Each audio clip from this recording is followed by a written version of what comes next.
You can use the Force in Half Life Alyx. Oh, I'm sold. I'm buying it. Screw it. March 2020 can't come fast enough. So a new Half-Life game has finally been announced, and people are all aboard the hype train. And to be fair, the game looks great. The gameplay looks engaging, and it seems like they have a lot of cool ideas in mind that could only be accomplished via VR.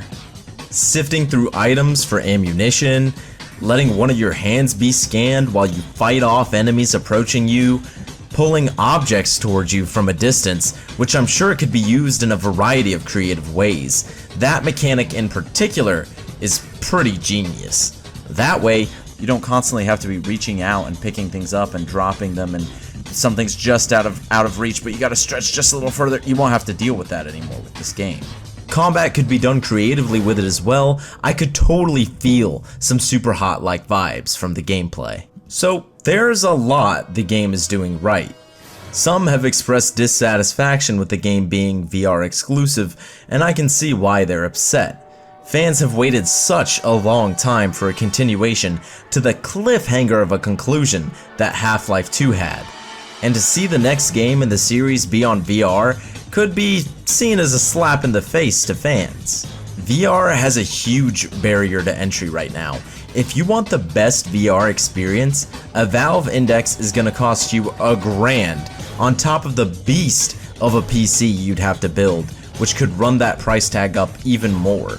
Go cheaper on the PC, and you'll be plagued by lower frame rates, which can induce motion sickness, and nobody wants barf all over their brand new spankin' VR gear. Go cheaper on the headset, and the immersion factor can greatly be affected by your headset specs. So VR owners need to worry about two very expensive pieces of hardware to play a few games that are more or less tech demos at the end of the day. Half Life Alyx may be the game for the VR industry that sets itself apart from the rest. Just like Half-Life 1 and 2 revolutionized the shooter industry so many years ago. Maybe it's not such a good idea right now to have made the game for VR, but it's typical of Valve to have done so. They recognize what a powerhouse the VR industry could become in a few years, and are at the forefront of creativity when it comes to making good games. Think Portal 2, Counter-Strike, Left 4 Dead. Valve knows what they're doing. And I mean, look at the graphics. Oh, they look so good for a VR game. Most VR games kinda look like crap, not gonna lie. Would it have been smarter for them to make the game for consoles or a traditional PC? I think that they would have made more sales, for sure, definitely right now at least. There are a lot less people playing games in VR than there are people just playing games with a traditional controller in their hand. But Valve is looking toward the future here by making the game for VR, no doubt. It's unfortunate that not as many people will get to experience the game on release, but as VR evolves and develops, it should become much more accessible. Who knows, the game could be a smash hit. Gabe Newell never thought the original Half-Life would become as big as it did. Its lifetime sales were expected to be around 180,000 units. Well, guess what happened? It won the Guinness World Record for best-selling first-person shooter of all time in 2008. Who's to say that Alyx won't be the best-selling VR game that's come out so far?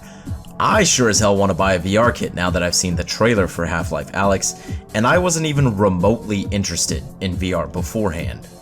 But guys, unfortunately, only time will tell, so we'll have to wait until March 2020 to know for sure. But what do you guys think about Half-Life Alyx?